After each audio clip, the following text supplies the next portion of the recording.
Hello and welcome to the Browns post-game show. And what a post-game show this is going to be for the first time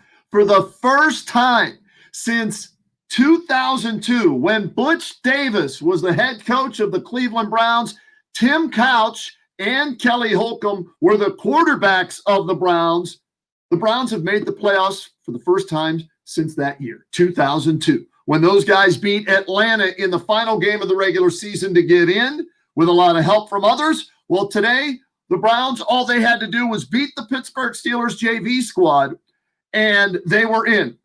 Didn't need any help. They controlled their own destiny, and they jumped out early, 10-0. They had a comfortable lead at 24-9. Looked like the ball game was over and done. The Steelers were dead and buried. Mason Rudolph stinks.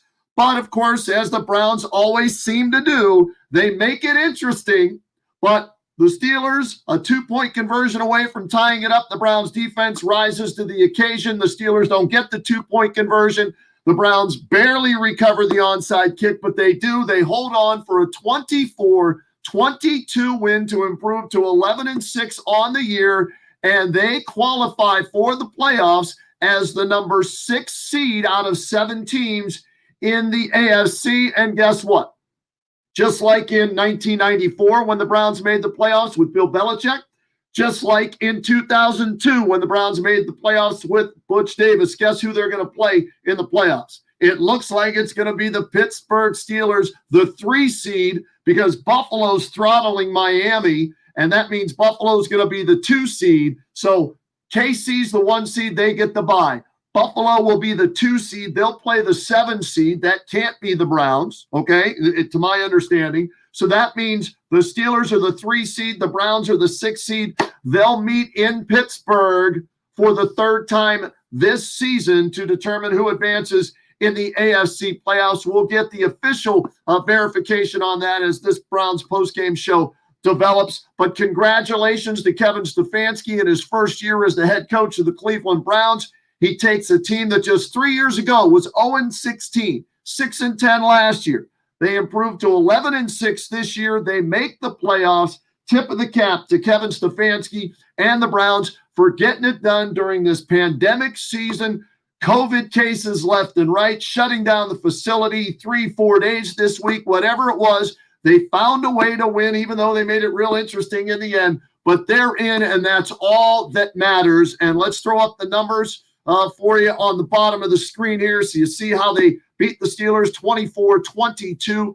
And Baker Mayfield, nice job of throwing, protecting the football, no turnovers, and doing it with his feet today. Nick Chubb, why he only had 14 carries in this game as he ran for 108 yards. We'll get into that with our guests coming up here shortly. But the bottom line is the Browns do get in and win. They're on to the playoffs, and C-Town going to celebrate a little bit here tonight.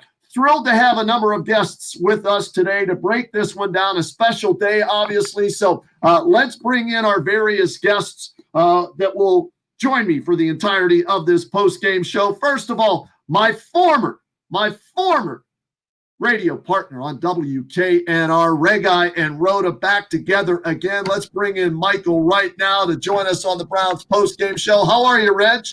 Good, Road Man. Great to see you. Real happy, of course, for the city and for everybody that's been a Browns fan probably for their entire lives. You know, when you clinch a playoff berth and get to go to the playoffs, as I was telling my son Cal, that's memorable, especially where the Browns have been. So, yeah, good day, like you said, for the Browns to make the playoffs and qualify for them for the first time in 18 years. Yeah, no doubt about that, Reg. We appreciate you joining us today. Let's also bring in the guy that he's been like our Super Bowl conductor in Cleveland over the years, because the Browns failed to make the playoffs for, like Reg said, this is the first time in 18 years. So the draft was always the Browns Super Bowl. So we always had this guy on our radio show and continue to do so from our scouting service, the man, the myth, the legend. Forget Mel Kiper and Todd McShay and those guys.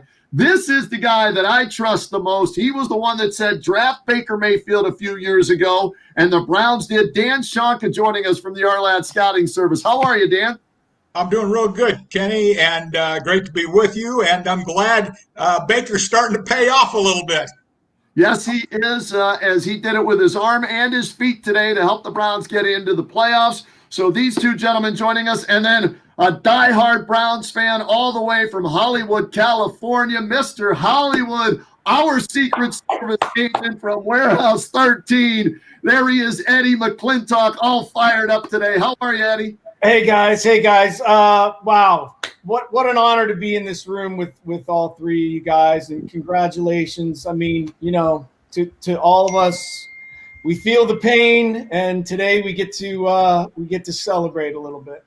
No doubt. All right, we're going to go around the horn on this thing numerous times throughout the show, but we also ask you to send in your comments to us via Facebook as well as on Twitter, and we'll post as many as we can. We'll answer as many questions as we can, give shout-outs to the people that are watching us today here on the Browns postgame show. So, Reg, I'm going to start with you, work our way around to Dan, and then Eddie again. 24-22, nothing's easy with the Browns. The Steelers JV squad made it very interesting down the stretch. Just give me your thoughts as this game started and then was unfolding down the stretch. Well, this is the NFL, Kenny, and, so nothing's going to come easy. We know that.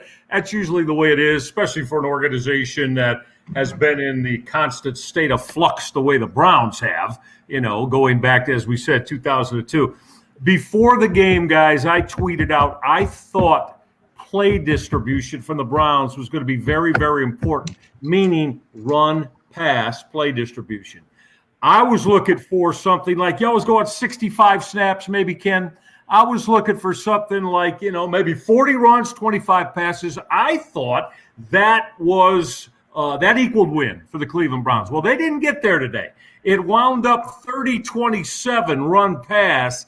Now, for me, I thought maybe Kevin Stefanski could have looked at it a little bit different. And, Kenny, I'm like you. I've done nothing but praise Kevin Stefanski all year long. He's been terrific for this football team with his system. But Nick Chubb not being on the football field in that last series of downs, I don't understand it. He only got 14 carries today. That's not enough, fellas, for Nick Chubb against anybody, and especially a depleted Steelers defense. I'm a little bit disconcerting to me. I'm a little bit upset with that, and I hope somebody that is there cover. They got to ask Kevin Stefanski that question. That to me was, I don't understand it. So I'll just leave it there. I hope somebody gets Stefanski to comment on it. 14 carries for Chubb, not on the field in your most important series of the year? What? What's that? Don't get it. I'm with you on that, Reg. Dan Shanka, your thoughts on this game. Browns jumped out to a 10-0 lead, which I thought was huge because that allowed them to be play from in front, be more confident, and force the Steelers to feel the pressure with their backups, Dobbs and Rudolph. But then as the game got closer, take me through your thoughts as you were watching the game. No, I tell you what, I'm with you. Hey, that ball isn't very heavy. Okay, Stefanski's got to start giving it to Chubb. Hey, it's one and done now. You got to wear that guy out, make him earn his paycheck, and Hunt's a good changeup, no question about it. But the play action is even going to be all the more effective. You keep hammering Chubb, and then we get the receivers back sharp again. Landry and play action with Mayfield. I think that'd be outstanding. And in fairness too, today I thought Mayfield started throwing those lasers again. You know what I mean? He was spot on a lot of his throws. And guys were catching them. Didn't have too many drops today. But I'm with you. I think that you got to run the ball. When you got a guy like Chubb, you got to wear him out. And there's no better time against the Pittsburgh Steelers than running him. I agree with both you guys. So, we've got our analyst, Michael Regai, our official NFL scout, Dan Shanka. Now, from a fan's perspective, Eddie Mcclintock, give me your thoughts as, hey, they come down the field first drive, it's 7-0. They go up 10-0. They're up 24. Looks like it's going to be a blowout, and then they make it interesting. From a fan's perspective, Eddie, give me your thoughts as you were watching this unfold. Well, not to sound like a broken record, but my buddies and I who are all texting, we text throughout the game, and we were saying the same thing. Like, why isn't Chubb getting more touches? Why aren't we running Chubb more? Maybe, I don't know, Stefanski knows more than we do, or I hope. I don't know. I'm going to give them the benefit of the doubt. The Browns, we're used to seeing them go down the field on their first drive and score, and then everything kind of falling apart from there. I mean, again, I don't want to be the old Browns fan, but I watched it slip away, and I'm like, this is how it happens for the Browns, and then when on the onside kick, the fucking poor guy, the poor guy sits down on the ball, and I thought, that's it. That's the Browns. We're the Browns. God love us. We're the Browns. But it didn't. Mr. Bill. Oh man, I love Mr. Bill. And he's got Mr. Bill. Yeah. But look, man, a W is a W. I have a 15-year-old son who I've taken to Browns games, and we've left in tears too many times. He's never seen our Browns make it to the playoffs. I'm happy we got in there. I believe in Baker. The defense needs a little work, but I'm happy that we get to take the next step and prolong our season. All right, Michael, we'll start with you and work our way around again. We all agree the play calling, like Ryan Day against Northwestern, a little not his best day, Ryan Day, maybe not for Stefanski, but he is a first-year coach. Maybe he's feeling the pressure as well. Okay, that's fine. But let's put this into perspective, guys, and I want your thoughts on this. Just 3 years ago, they were 0-16, right? Last year, with Freddie Kitchens at the helm, they were 6-10, under 500, didn't make the playoffs, obviously. Now, Kevin Stefanski, in the pandemic year, no extra practices when a first-year coach normally gets that. No preseason games whatsoever, right? Dealing with shutting down the facility numerous times throughout the season, especially this week. So when we put this all in perspective, forget his play calling today. Mm-hmm. Kevin Stefanski's first year getting this team to the playoffs at 11-5. Michael, I'll start with you. Your thoughts on that? Phenomenal job. Tremendous job by Kevin Stefanski and his coaching staff, period. I mean, this guy, this system that he brought in, to me, I liked it because knew what he'd run from his time with the Minnesota Vikings because this is what he believes in. And, number one, you got to convince Baker Mayfield. And we know Baker likes to, be a gunslinger. Baker'd put it up 60 times every Sunday if you let him. But, we had to convince him and this entire football team that we have got to offensively, conceptually, go with this scheme, feature our running backs, who as a tandem could be the two best in the NFL, arguably, but that's got to be the focus of the offense. So for that, Kevin Stefanski, right man, excellent job, and perfect for this football team in assessing what he needed. So, again, I got nothing, Kenny, nothing but kudos, big gold stars, outstanding for Kevin Stefanski. And, again, I think because we all of us said, hey, Kevin didn't understand today why he only ran one of the best backs in football 14 times, that shows you how good the man has been. Right. All year long with what he's done, because it was a surprise to us today, Ken. So, okay, I'm sure he'll look at it too and his offensive coaches and say, maybe not the best way for us to do business. Love what Stefanski's done this year. Dan Shanka, your thoughts when they hired him and then the job that Kevin Stefanski did this season in getting this team to the playoffs for the first time in 18 years? Well, I was very excited about him being hired because I knew it was coming. I knew it was going to be great for Mayfield, and I knew the running game was going to be in the forefront. But touching on, and hey, I'd give him 5 stars for this year. He did an excellent job, no question about it. For Eddie's sake, what would that be? 100 green tomatoes or whatever. But he just did it. Stefanski did a tremendous job, and I think that the thing that me, and I don't know how much Bill Callahan not being there on the sidelines hurt today, and maybe that had, I mean, there's so many things going through Stefanski's mind, with the shutdown this week. Hey, my offensive line coach, the best in the league, is not there. And I think his assistant Peterson was gone too. So Right.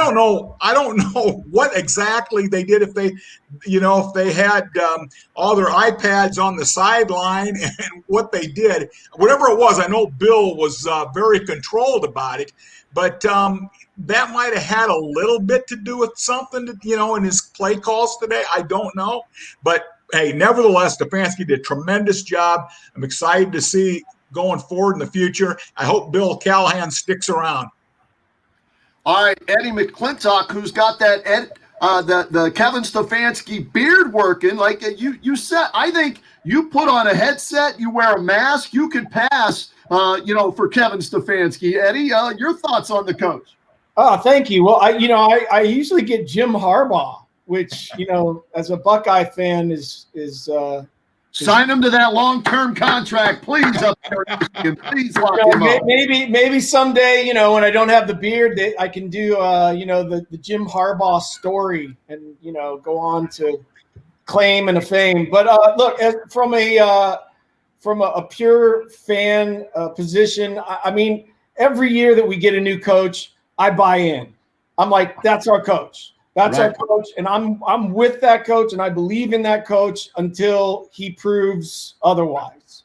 And when I heard that, we had hired Stefanski, I was like, there he is. That's the guy, As I got to hear him speak, as he preseason, hearing him speak and his football knowledge and hearing that he is a UPenn graduate, that gave me confidence. And certainly what he's done with this team, with the pandemic and the COVID and, people being out and having to make changes on the fly. I mean, last weekend, they had to do their in the parking lot. They had to do their pregame walkthrough in the parking lot. What is it? Improvise, adapt, and overcome. And I think he's done that really well. And I'm really thrilled to see what he can do in the years to come.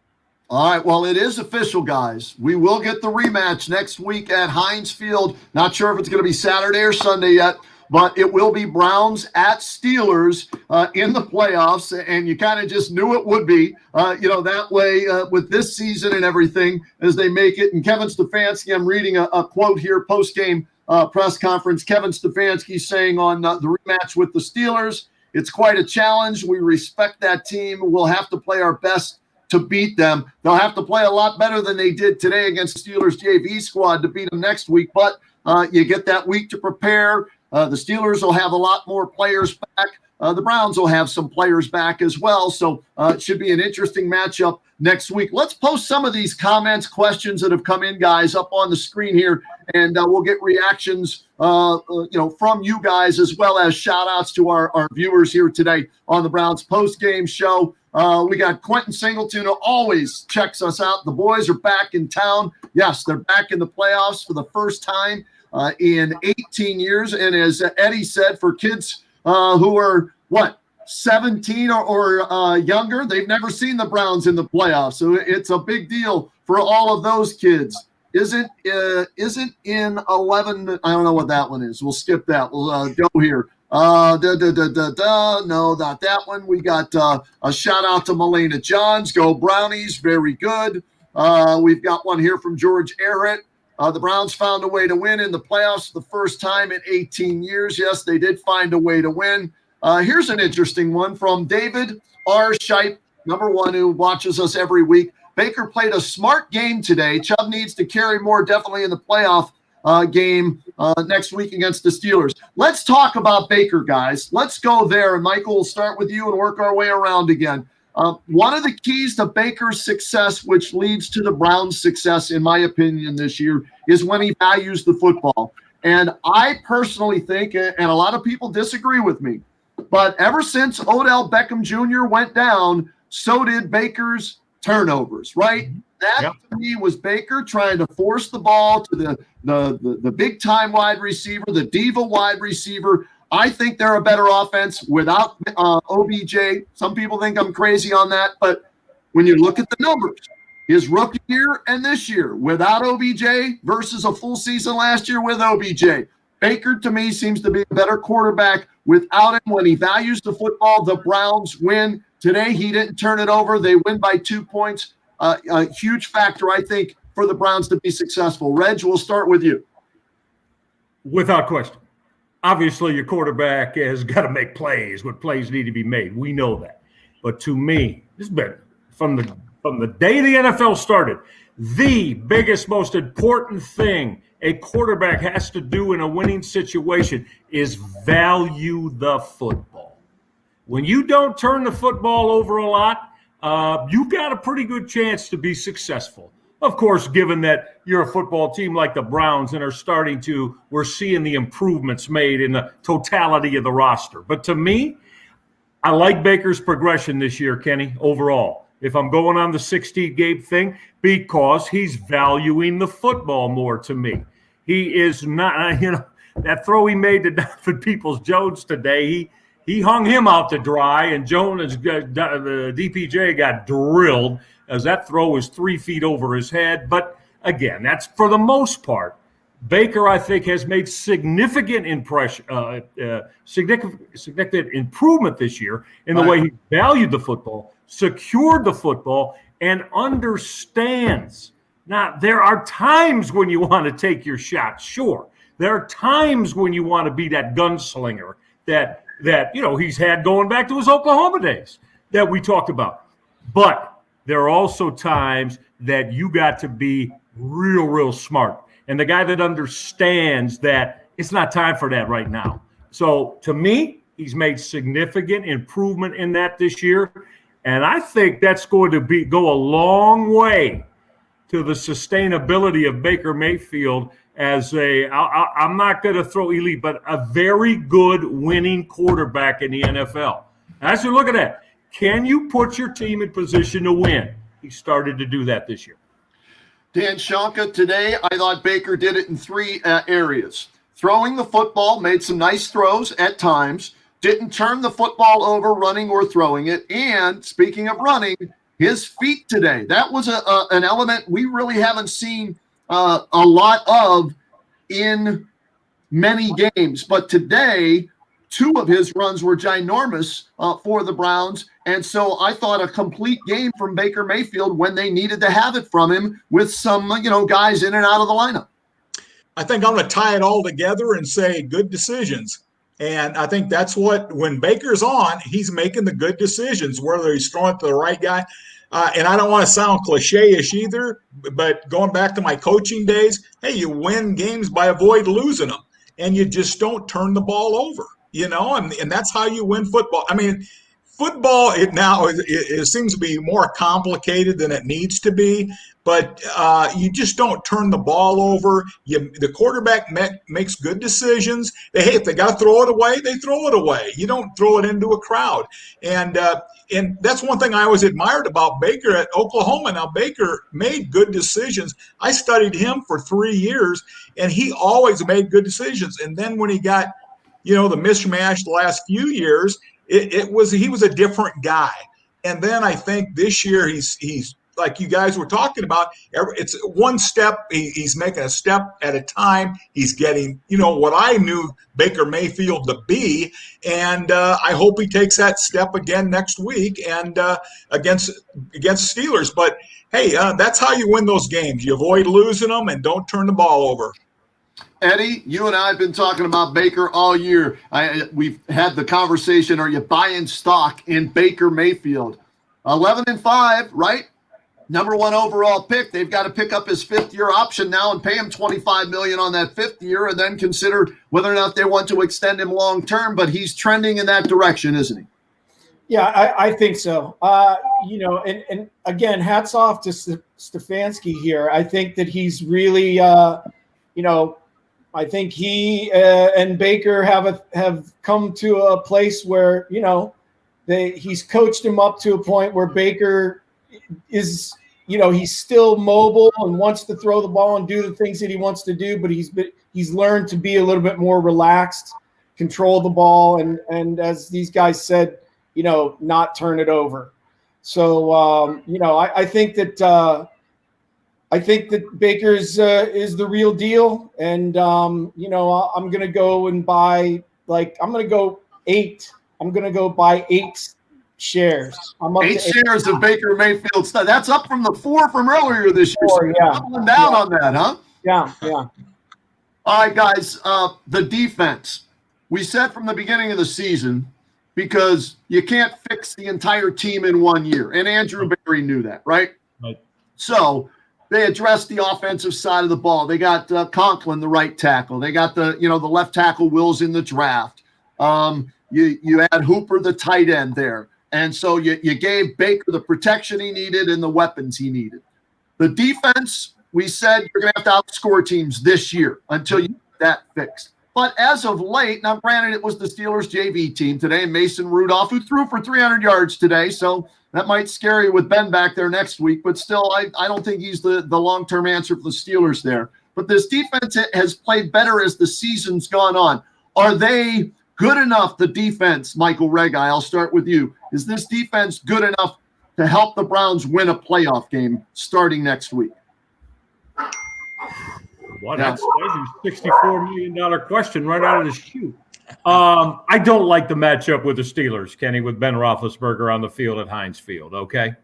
I'm not doom and gloom guy. I've been nothing but optimistic about where they're at. Stefanski, Mayfield. Defensively, to me, they got a long way to go. Are they anywhere near a championship style of NFL defense? No.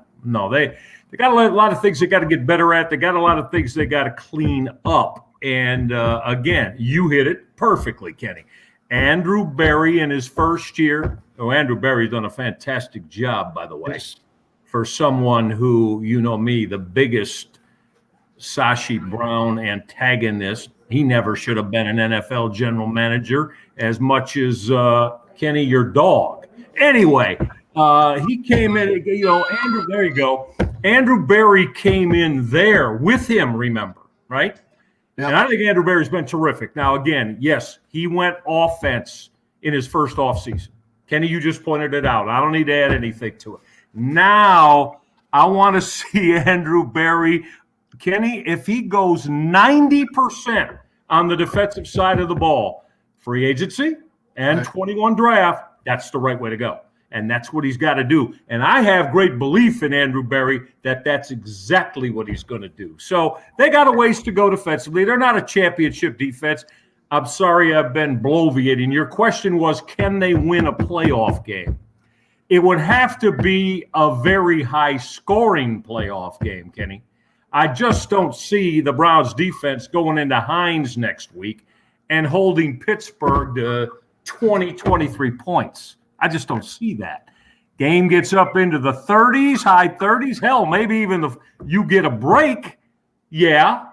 But overall, I just don't like the matchup overall. And defensively is where the Browns still need to make their biggest progression. So how about this? It's going to be very, very tough. Very, very tough in my estimation. Dan Shonka, the Steelers started 11-0. They finished 12-4. So they've lost 4 of their last 5 games. The offense has been atrocious, up to this point over that stretch. The running game, non-existent. Will that help the Browns defense next week? Or do you think, no, getting Ben back and the fact that they put up 22 today without Ben is something that Stefanski and the Browns should be worried about? Well, I think you could argue the point that Rudolph was better than Ben in a lot of games lately. Ben's got a shoulder problem and he's got a few other problems that I think maybe that the Browns could take advantage of. But I'm with you guys in regards to the defense. I was very disappointed in Mac Wilson's tackling today. I don't know. I think I charted 4 or 5. But you got to be able to wrap people up. And but the Steelers are not the Steelers of old right now.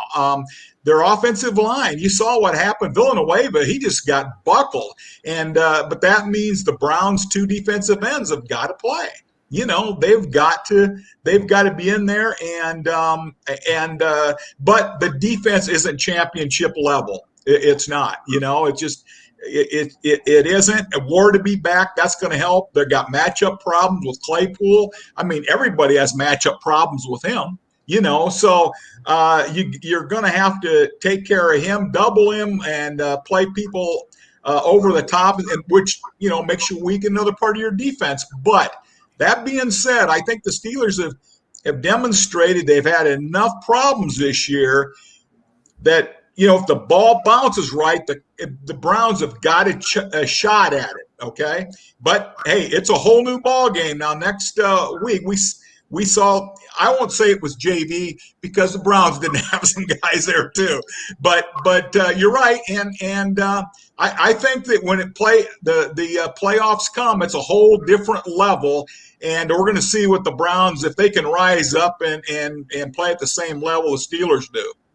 Yeah, I thought Olivier Vernon had a nice game today. We'll need to see how seriously he's hurt. It was an ankle injury that he left. He recorded his 9th sack. I thought Myles Garrett played well out of the gate with some tackles on runs early on. And like I said, I thought it was crucial to be up 10-0 and play from in front for the Browns today. And, Garrett, Baker, and Chubb, their 3 best players right out of the gate, made impact plays, allowing the Browns to play from in front. But Myles Garrett did not have a sack today. So if Vernon isn't 100% or can't play at all, Myles is going to have to lift his game up next week at Pittsburgh against Roethlisberger in that Steelers defense. And Denzel Ward, not sure yet. I've heard conflicting stories on he's allowed to be back next week. He's not allowed to be back next week based on that protocol 10-day rule. So we'll have to wait and see. Same with Joe Hayden of the Steelers, who didn't play today, and it doesn't sound like he may be back for next week's playoff game as well. So those things will unfold as the week goes along. Eddie, I'll go with you on the Browns defense. Confident in the Browns defense going into next week or no? No. I mean, not to be too much of a stick in the mud, but I mean, the Browns are in the playoffs, but I just don't see them as a playoff defense. I mean, Rudolph threw up he threw up balloon balls. I was like, surely these balls are going to get picked off. I mean, he threw like 4 or 5 just like straight, and they every 50 time balls. Yeah, he put them out there for the receivers to make a play on, and they did most of the time. I mean, did the Browns make I think maybe one time that we made a play and the defender had actually been boxed out and should have, the catch should have been made anyhow. Look, the defense has a lot of work. I think we've said it all year long. Sorry guys, I have dogs. That's all right. But I'm optimistic. I'm hoping that they rise up. There's always a chance, that a defense can rise up, the team can rise up and play above their potential, and bring us a miracle. But it's going to be very, very tough. All right, let's get some of these comments and questions up here. Steve Trump Power says, give Nick Chubb the damn ball, Red Guy. 14. Yeah, absolutely. How all of us said that already. 14 carries is nowhere near enough, Kevin, for one of the, in my opinion, one of the 3-4 best running backs in the NFL. He's got to get more reps than that. Has to. I agree with you. If you legitimately want to win the football game in the playoffs, get him the ball more. All right, from Adam Cerny, go Browns. Roadman, Browns played great today. Browns make the playoffs for the first time in 02. Adam's a regular viewer of the show. He's pumped up. I know he'll be wearing his Browns gear all week. Excited about that. We got one here from Connie. We'll throw this up. Sorry, cutting you and Dan and Kevin off here, but Browns fans have waited so long for this. I agree. Use Chubb and Hunt more. Stefanski is without a doubt coach of the year. Interesting. Must play better next week. Jim Donovan on WHBC was ecstatic today. We love that. And Jimmy will be on the show with us on the Kenny and JT show this week. So everybody tune in. Connie, thanks for tuning in to us. Let's go. What about that real quick? Short thoughts on Stefanski. Who's he up against for coach of the year, Michael Regai? And should he be in the running, guys? And Reg, I'll start with you. Yeah, well, I think you can always, again, although it may sound like, it's every year like, Andy Reid continues to do. an outstanding job with this football team. And it's not as easy as people think just because you say, well, I got a lot of talent on this football team. But to me, Andy Reid's done a terrific job. I'd say, what about who's the Bills head coach? Help me, guys. I'm drawing a blank. Sean McDermott. Absolutely. Yeah, I'm with you. McDermott's got to be in it, and my man from Green Bay's got to be in it. Those three, to me. Dan Shanka, what about you on Kevin and Coach of the Year? No, he's going to be in the running, but I agree. I think that, Stefanski, he's going to be in the final three. McDermott has done a great job in Buffalo, no question about it. So, I'm going to put in. I worked with Andy. I'm going to put him down in fourth. In fact, actually, Sean McDermott was a GA when I was at. I guess they call them GAs then, and when I was in Philly scouting. So I go back with those guys. But I think McDermott. I would give him my vote right now, and Stefanski be in the top three. Okay, Eddie, what do you think? Top three? You're probably a little biased towards your guy Stefanski, but at least top three, right? No doubt. Definitely top three, but I would think Sean McDermott. Just the way that the Bills are playing and the fact that they have just outdone themselves this year. I'm happy for them. When I'm not rooting for the Browns, I'm rooting for the Bills for sure. Bills Mafia. Let's see, what else do we have here? BCKI Triv. KNR reunion here. Love it. Yeah, with Reg and Rhoda, and Dan Shunk has been on there forever with us. And we love having him on from the Ourlads Scouting Service, OURLADS.com. It is the place to go for your NFL depth charts, your NCAA depth charts, and all your information when it comes to the draft. And my goodness, and Dan, I'm going to go to you on this one. Let's see. Browns are 11-5. That means they're going to be drafting at late teens, early 20s. They haven't done that in a while. We're used to 1, 2, 3 and calling you 5 times a week. I was going to say, you probably only call me this year, but you never know. They might draft a Buckeye or two. Hey, this is going to be a heck of a weekend for the Ohio fans out there when you got the war with the Steelers and the Browns, and then you got the Buckeyes button heads down there with Alabama. So this is going to be an exciting weekend for Ohio fans. Yeah, like 0-2 all over again, guys. If you remember, Browns played the Steelers, right, that weekend. And if Dennis Northcutt catches the ball, Kelly Holcomb and Butch Davis advance to the playoffs. Northcutt drops it on third down. Steelers rally and win. And then the next night, Jim Tressel shocks the world. 13-point dogs against the Hurricanes. And they go out and win the national championship. So we'll see how it plays out this coming weekend. Like we said, Saturday or Sunday, Browns at Steelers. And then, of course, Monday, January 11th in Miami, it'll be the Alabama Crimson Tide and the Ohio State Buckeye, the COVID Bowl. Both head coaches had COVID, overcame it, and now they're going to be matching wits on the sidelines, and Nick Saban and Ryan Day. So should be a fun weekend, and that's something that Guy is commenting on here. He says, nice to have competitive NFL football back in Northeast Ohio. The O-line is legitimate, which is huge in today's NFL. Let's start there, Michael Red Guy. This line that they spent a lot of money on in a high draft pick, paying dividends now, isn't it? 1,000,000%. Absolutely. Again, man, you don't have a good offensive line in today's NFL. You don't even need the word playoffs in your vocabulary. You do Jim Mora better than I, Kenny. You're better than that. Playoffs? There you go, man. Playoffs? See how I walk you into that? Because you're the best at that. But that, again, seriously though, you have an O-line, and you've got absolutely zero chance to do anything offensively. I love that he went out and got Jack Conklin, Andrew Berry. I loved his drafting of Jedrick Wills, who I thought was the top. I don't know how I think Dan had him 1 or 2. Top offensive tackle coming out last year. Played for Nick Saban, of course, at Alabama. And I got to get my man John Dorsey in here. He got Wyatt Teller. Wyatt Teller is a mauler, boys. Wyatt Teller is one of the most powerful mauling offensive guards in the NFL. Watch him. Just, cut up whatever you got. Watch him and how he plays. And so to me, again, big ups to Andrew Berry for putting this offensive line together. And Dan, I know you know this too. Bill Callahan, man, right? You absolutely. I was going to say that you're going to tie offensive line coach in the NFL, Dan Shonka.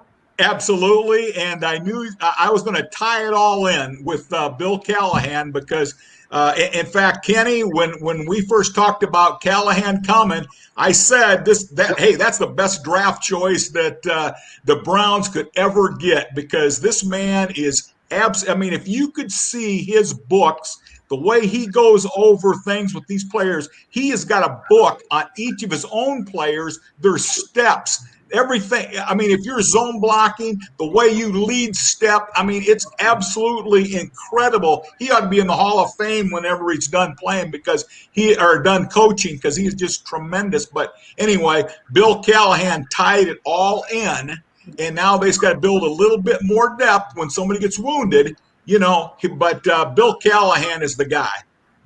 Without question, huge pickup for them. Former head coach, best O-line coach, with a first-year head coach in Stefanski. Huge bet for them to have somebody to bounce ideas off of and maybe get some corrections off of as well. And Eddie, the O-line, those guys don't get the credit, but Tonio and Teller and Shredder and Wills and Conklin that they deserve because they're not the skill position guys, right? They're not catching TDs. They're not throwing touchdowns or running it in.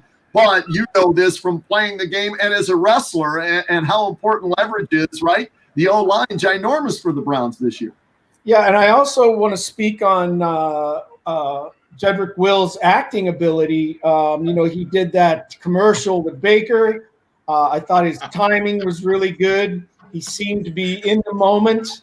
And his inner monologue seemed right. And so not only is he a heck of a great football player, but a fine thespian as well. And that is your area of expertise, Eddie Mcclintock. So we appreciate you analyzing that, breaking it down as only an actor in Hollywood could. So thank you very much on that. And what about Baker? Is he Oscar worthy with his Geico commercials, whatever insurance company it is? I think Baker, he does a hell of a good job in his commercials, right? He does. I love the ones at the stadium at First Energy. When he's down there, and I think he's very natural, Kenny. I think he's got an opportunity. Who knows? Maybe he can be a character actor when his playing days are over. Eddie, what do you think? Sure. Maybe he can help my career. Get me a boost. There's the one commercial where they're doing the book club. I think he really sucked me in with the emotion of, telling the story of the book club. So, I'm a believer. I look forward to him coming out. Maybe I can help him get an agent. All right, we'll keep that in mind. We got some more people we got to give shout-outs to. My buddy Steve Yurjevich from Springdale, Pennsylvania. My old high school buddy, diehard Steelers fan. He had to get this in there. Browns struggled with Steelers JV today. See you next week. Thanks, Stevie. Always good to hear from you. Appreciate that. Glenn Gresh, first the Buckeyes and now the Browns. Can you believe this, Roadman? Woohoo! Yeah, a little woohoo. A little OHIO action working there. John Granisic says, let's go Brownies. Mason is still and this is for you, Reg. All right? Yeah. Mason Rudolph is still a dildo trick bag punk. So that's from our old radio show. The TBPers are watching us today. Bumping on, let's go. Paul Cray, a buddy of mine here in Medina, Ohio. Yeah, baby. I was a baby the last time the Browns made the playoffs. Timothy Abrig, Eddie Rules. Somebody, a fan of yours, Timmy, from Warehouse 13, or a buddy of yours, Timothy Abrig. Mark Chalmers says, you're starting to see Jacob Phillips step up at linebacker and make plays. I love how he tackles. Guys, let's go around the horn on this. Michael, we'll start with you. what, 5th-round pick out of LSU this past year, was injured early, getting to now. Your thoughts on Phillips, the linebacker? I'll make it real quick. I really like him. I don't know, Dan, I probably mentioned we were reading your R-Lads last year. First of all, LSU guy, right? I mean, listen, him out of LSU. That's why I think Grant Delpit is going to be so big as well next year for the Browns. Unfortunately, we didn't get a chance to see him this year. But, yeah, absolutely, I think young Mr. Phillips I think he's going to be a linebacker that's going to be a difference maker for the Browns. And that's a real good thing because they need that. No, I tell you what, I agree, Reg. He played some downhill plays today, that inside arm, and he made, those negative yardage plays, and he didn't let people get into his legs. He gets off blocks, right, Dan? He can get off blocks, and a lot of young linebackers don't come into the league being able to do it, correct? Right, and that's why, coming from LSU, the way they're honed in down there, and I actually forgot all about Delpit. I want, he was my top-rated safety last year, and when he gets back off of IR, this guy is a war dog now. So, but Phillips, a tremendous job, and he's going to be a good, solid. He's one of those guys you can build around on the defense. Yep. Eddie, you liking what you're seeing out of Phillips, the linebacker from LSU, after being hurt earlier in the season, now getting more reps, more snaps on that defense? Yeah, I mean, I think, LSU North, right? That's who the Browns have become. Let's not forget, we still have Greedy Williams on the squad. So, maybe we'll get to see him play next year. I think Phillips has shown himself to be a banger. And that's one of the things I love most about football is guys that bang and aren't afraid to put their head in there. That's what I think I've told you this, Kenny. When I played, I didn't really play a skilled position. They were just like, caveman, go hit that man over there. So I just love those guys that play with reckless abandon, and I think he's proven himself to be one of those guys. Craig Easterday, who watches us every week. It's never easy for the Brownies. I think Stefanski took a page out of Ryan Day's play calling when he wasn't giving it to Chubb. We finally finished the deal, though. Great for the Browns and the fans to return to the playoffs. Great weekend next week with the Browns and the Buckeyes. How many of missing players will be able to play in the playoffs? Huge factor. We don't know yet on that, Craig. And say hi to Deb for me, too, and thanks for checking us out. We don't know. We'll have to wait and see who's back, who's not, based on the NFL protocol rules. And then the other thing, guys, is for the Buckeyes as well as the Browns, you got to stay healthy this week. Okay, yeah, there are some guys that are already dealing with the protocols, right? But, man, if I'm the Browns and the Buckeyes, I'm wearing a mask 24/7, every player. I'm getting a single room and staying the hell away from everybody as much as I can, because you don't want anybody else coming down with it and having to shut down your practice facility and not be able to go next week. That's the uncertainty in all of this, in this pandemic season, right, Michael? We'll start with you. No doubt. I mean, they're not going to take long to answer that one, Kenny. I mean, they're going to have to 5 tests coming up. They're going to have to go negative on 5 tests. Everybody you talked about, whether, Browns, Ohio State, anybody that's in the NFL playoffs, the Alabama team. It's just what we're living with and what we're dealing with in 2020. But, yeah, we don't know. Hell, it could be Friday morning and some couple guys test positive. Right. Then they hit 2 other guys, but you can't go either because of contact tracing. So, I mean, it's just such something that we've never had to experience before, and just all you can do is hope for the best. That's all. Dan Shanka, how tough is that on coaches when you're practicing all week and then you find out a day or 2 before the game, this guy can't go, we can't practice, we can't do our walkthrough?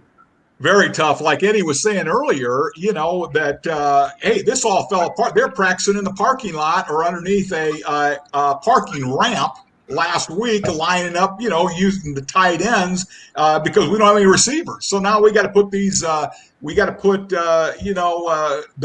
Hooper, flexed out as a wide receiver now. We got to do, I tell you what, it was And I mean, I'm sure a lot of the Browns fans wrote it off too. But I mean, that last week was unbelievable what you had to do. And I know everybody, including me, I was hoping Baker could pull, chicken salad out of what. But you know what? It is. It's tough for the coaches because you work all week on that, and then all of a sudden you have nothing. So no. But I will say this. One thing about coaching, you got to be adaptable, and that's like any profession you're in. You've got to go with the flow, and you've got to adapt. So I think that the coaches are used to that this year. They're making adjustments on the run, and I think we're going to continue to do that. But I'm with you, Kenny. Man, I'll tell you, I'd go get a hazmat suit and walk around in it, and I wouldn't be near anybody, including my wife, for a week. Yeah, I agree. You know what? Here's the two guys that definitely need a hazmat suit, Eddie Mcclintock. Justin Fields needs a hazmat suit this week, and Baker Mayfield needs a hazmat suit. Right? Put those guys, bundle them from head to toe, and like Dan said, stay away from your wife, get a hotel, bubble up, and be ready to go Saturday or Sunday for Baker, and then Monday for Justin Fields, right? Yeah, I mean, COVID is like the mystery 12th player this year. Like, look what happened to Des Bryant a couple weeks ago. He's out on the field warming up, ready to play, and they pull him. Yeah. So it's just the fact that the NFL and the NCAA has been able to bring football to us at all this year. Man, I sure am thankful. It's been weird and it's affected everybody, but I hope that everybody stays healthy. As football players, I'm sure we all played. Remember, we're all kind of superstitious. We like patterns, doing the same. So a lot of the patterns that the players and the coaches like to get in, it's all been broken up this year because of COVID. So maybe in the end, this will be good for the players and the coaches to realize that some of their superstitions that they have to go through every week, that they aren't necessarily that they need to happen. So we'll see. All right, some more comments and questions coming in, guys.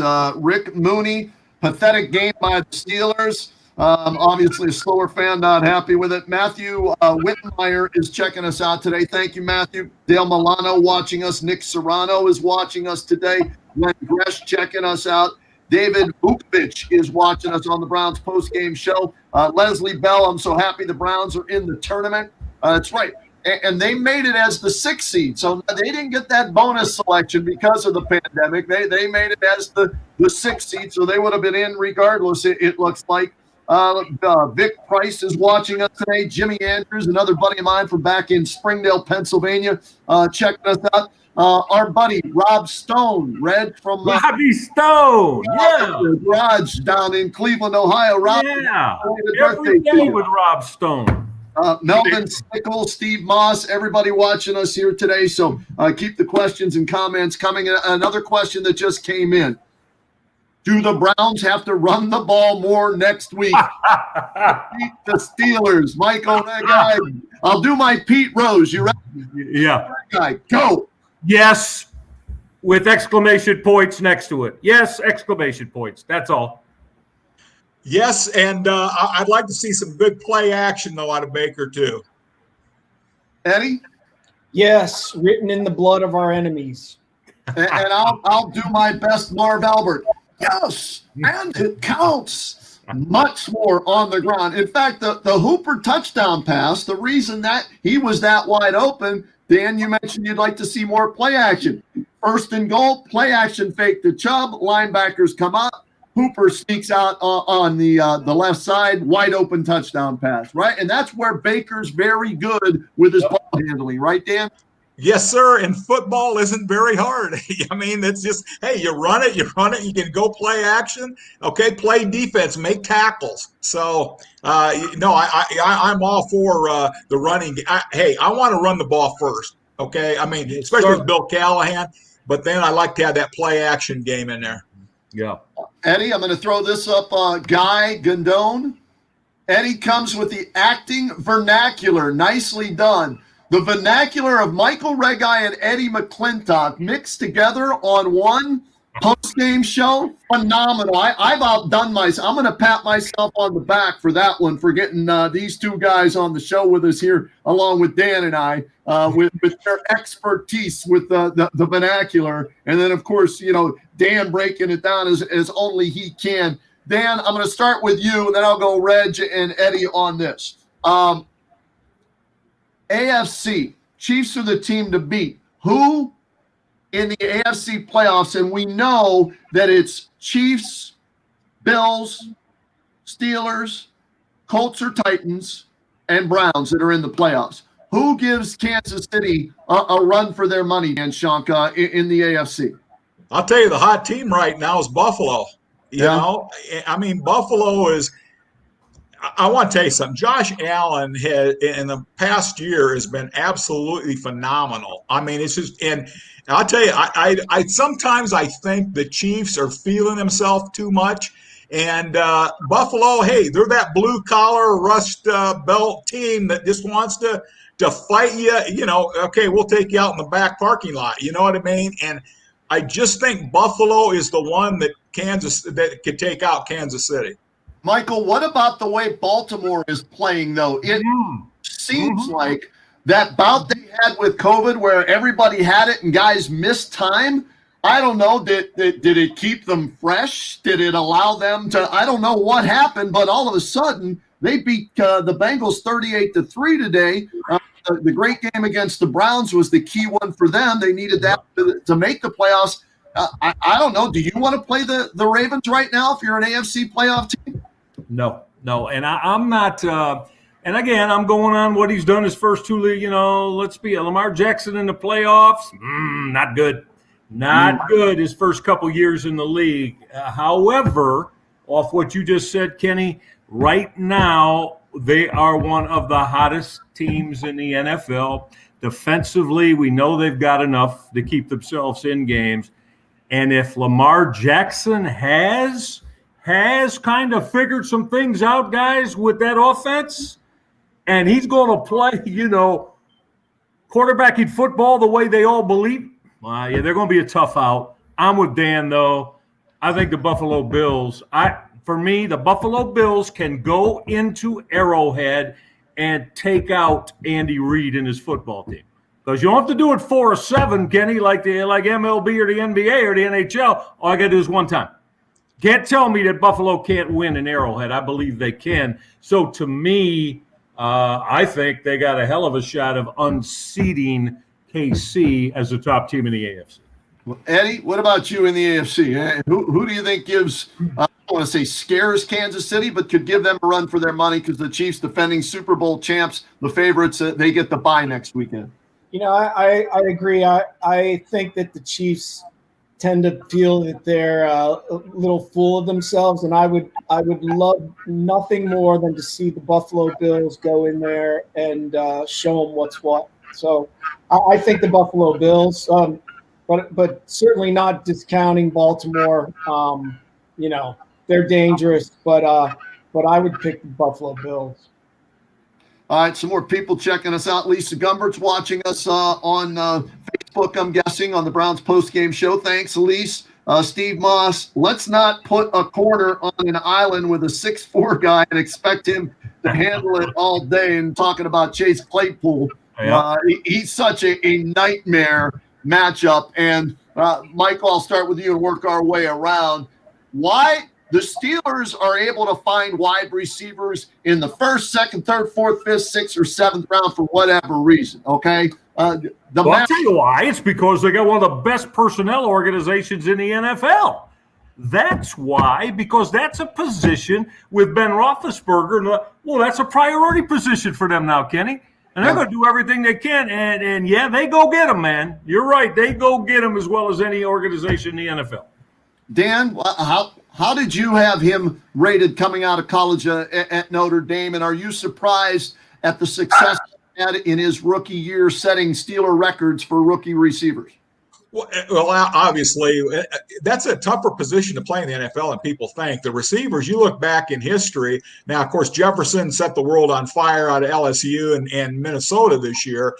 Yep. But a lot of the wide receiver position, it's tough to play off the top of the route and get your stamp.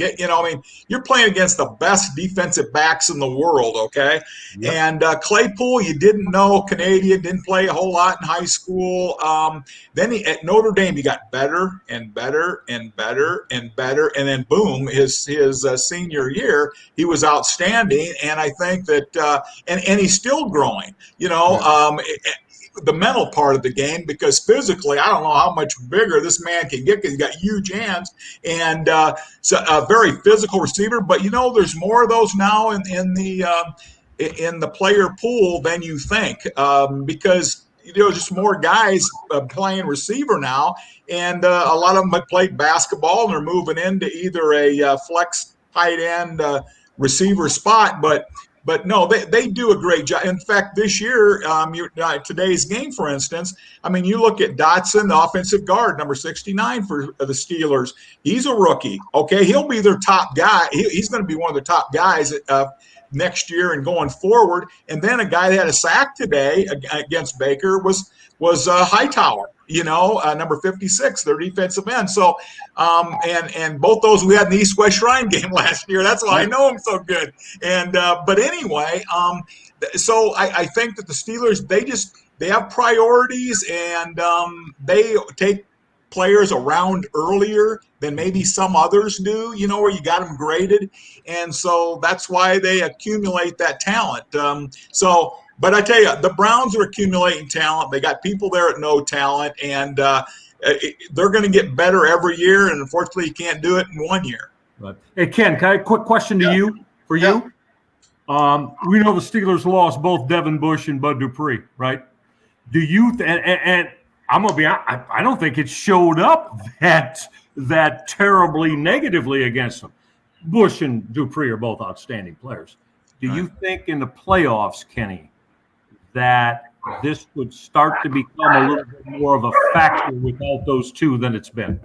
Reg, when they lost 3 in a row, and I said this to Eddie when we did the Browns playoff, being from Pittsburgh and everything like that, I thought the Steelers were going to lose out. I thought they were going to go 11-0 and then 0-6. And they're 1-4 right now, okay? I think they're very vulnerable next week because the middle of the field is open. If you can protect, right? Now, granted, T.J. Watt didn't play today. Cam Hayward didn't play today. That's a big difference. Those are all pro-caliber guys, right? And they had 4 sacks on Baker today, even without their 2 best defensive linemen. So the key, I think, next week, Reg, will be, can you protect Baker, especially if Kevin Stefanski wants to throw the ball as much as he did today and last week 53 times, against the Jets. So it's going to come down to protecting Baker Mayfield next week, because if you give him time, yes, that middle of the field will be open. And with those 3 tights, 2, we don't know if Harrison Bryant will be back from the COVID list yet,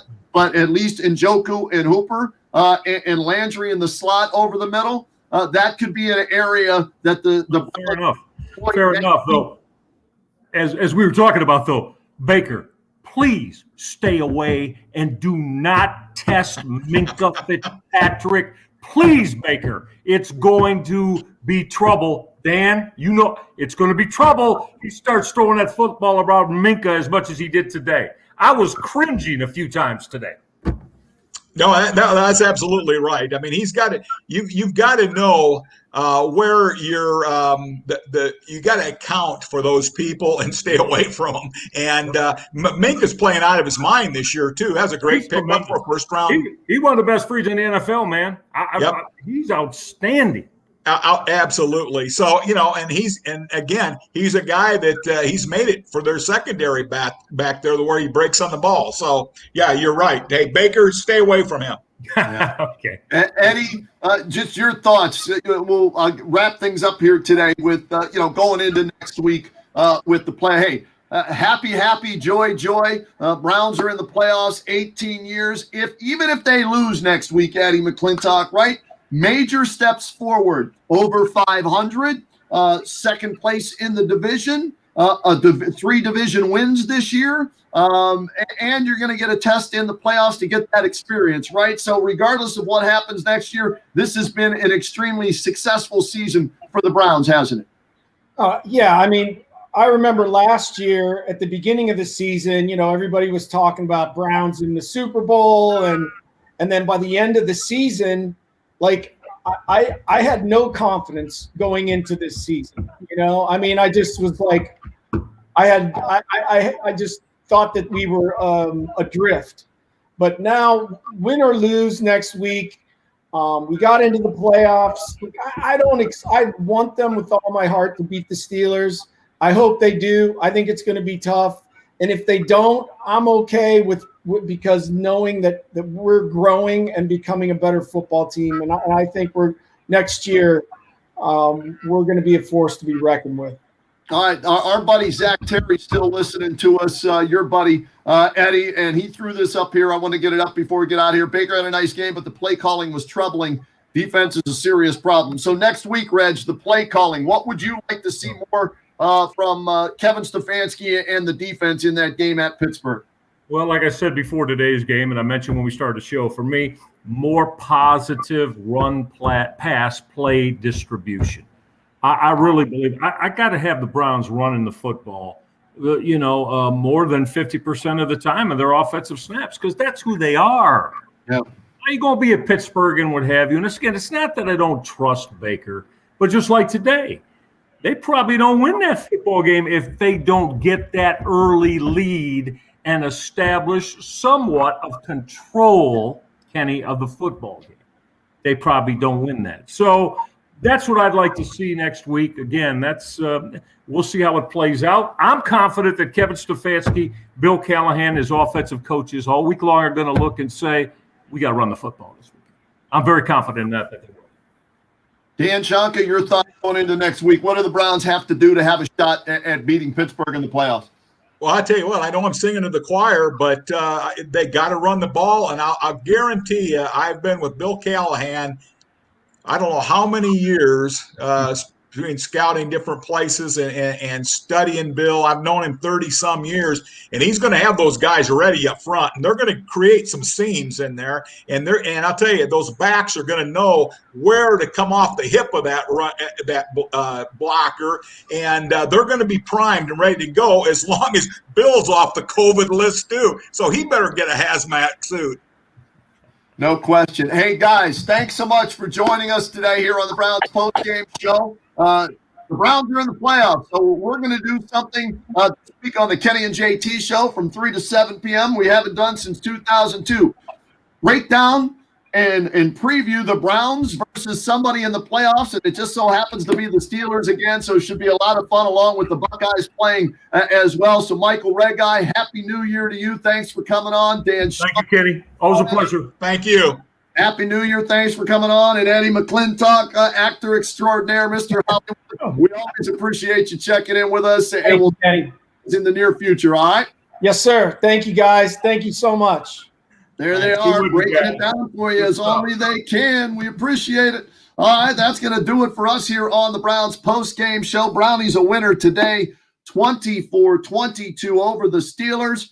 Before we get out of here, some shout-outs to Pete Priola, who was watching us today. Handsome Jimmy, talking about giving the ball to Nick Chubb. I agree with you 100% on that, Handsome Jimmy. Handsome Jimmy also wanted to give a shout out to Baker Mayfield. Nice job today. Eric Maxwell says they were saving Nick Chubb for the playoffs. We'll see. Maybe they didn't want to wear him out. And maybe I should have asked Michael and Dan that as well. Maybe I should ask, hey, we're both coaches not showing a lot today. Although the Browns had to win, the Steelers did not, but should make for an interesting matchup next week between the Browns and the Steelers in the playoffs. So a great weekend. If you're a football fan in the Buckeye State, Ohio shuts up Dabo Swinney and the Clemson Tigers, beats the living tar out of them 49-28 in the Sugar Bowl to advance to the national championship game against Alabama. That's Monday, January 11th. And today, the Browns,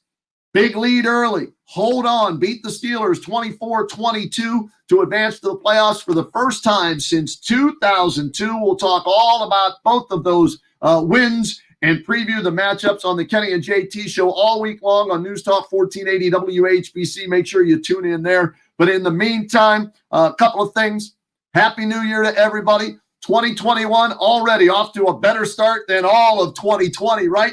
But let's continue to make 2021 a good year by washing our damn hands, wearing your damn mask, social distance, and treat others like you want to be treated. It really is that simple. Congratulations to the Buckeyes and Ryan Day. Congratulations to the Browns and Kevin Stefanski. National championship chance for the Buckeyes and the playoff spot for the Cleveland Browns. Hope you enjoyed our show, and thanks to Michael Regai, Dan Shanka, and Eddie Mcclintock. Most of all, thanks to you for watching. We'll talk to you next week after the Browns-Steelers playoff game here on the Browns postgame show, and then on the Buckeyes postgame show after they beat Alabama and win the national championship. Have a great week, everybody.